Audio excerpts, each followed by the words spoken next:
তাআলা বলেছেন কুল জা আল হক ওয়া জাহাকাল বাতিল, হক যখন আসবে তখন বাতিল এমনিতেই দুর্বৃত হয়ে যাবে।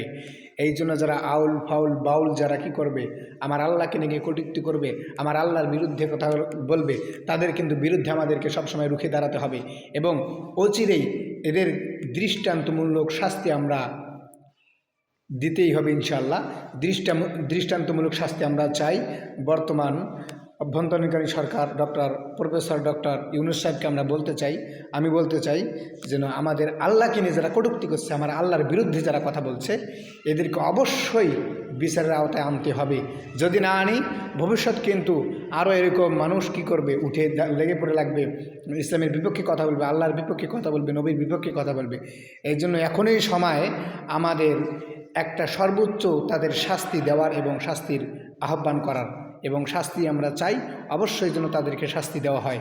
এই বলে আমার সংক্ষিপ্ত বক্তব্য এখানে শেষ করলাম। আল্লাহ তাআলা আমাদেরকে সকলকেই সজাগ থাকার তৌফিক দান করেন। আমিন। আসসালামু আলাইকুম ওয়া রাহমাতুল্লাহি ওয়া বারাকাতুহু।